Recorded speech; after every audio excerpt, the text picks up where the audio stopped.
আসসালামু আলাইকুম, আমি মাসুম চাঁপাইনবাবগঞ্জ থেকে প্রিয় ফ্রুটস থেকে। দেখতে পাচ্ছেন এটা হচ্ছে আমাদের আখের পুরে প্রজেক্টের আখ।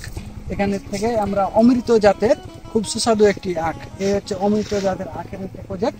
এখান থেকে আমাদের এই আখগুলো এখান থেকে কেটে সুন্দর করে আমরা আমাদের প্রজেক্টে নিয়ে যাব। ওখান থেকে আমরা গুড় তৈরি করে আপনাদেরকে গুড় দিয়ে থাকি। তো আপনারা দেখুন আমাদের এই আখগুলো কত সুন্দর করে এখানে হয়ে আছে। এটা হচ্ছে অমৃত জাতের আখ। এখান থেকে আমরা আখগুলো কেটে আমরা সুন্দর করে নিয়ে যাব, সেখান থেকে পরিচর্যা করে আমরা আখ তৈরি করব। আপনাদেরকে দেখানো হবে কিভাবে আমরা আখের গুড় তৈরি করি। তো দেখুন আমাদের আখগুলো কত সুন্দর। আর এখানে দেখতে পাচ্ছেন বিশাল আকার আমাদের একটি প্রজেক্ট, এখান থেকে প্রচুর পরিমাণে আখ রয়েছে আমাদের এখানে।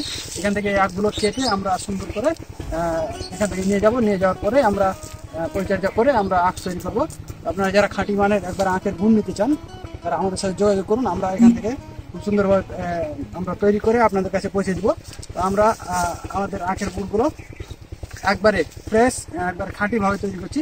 তো আপনারা যারা চিন্তা করছেন যে আখের গুড় কি ভেজাল মুক্ত পাবো, না, অবশ্যই আপনারা যদি ভেজাল মুক্ত গুড় দিতে চান তাহলে আমাদের সাথে যোগাযোগ করুন। আমরা এখান থেকে সরাসরি ভেজাল মুক্ত একবারে আখের গুড় দিতে পারবো। তো আপনারা যদি মনে করেন যে সরাসরি আমরা এখান থেকে এসে গুড় নিয়ে যাবো, তাও নিতে পারবেন। তো আমরা এই আখের প্রজেক্ট থেকে এখান থেকে গুড় আমরা তৈরি করবো। তো যারা নিতে চান তারা আমাদের সাথে যোগাযোগ করুন।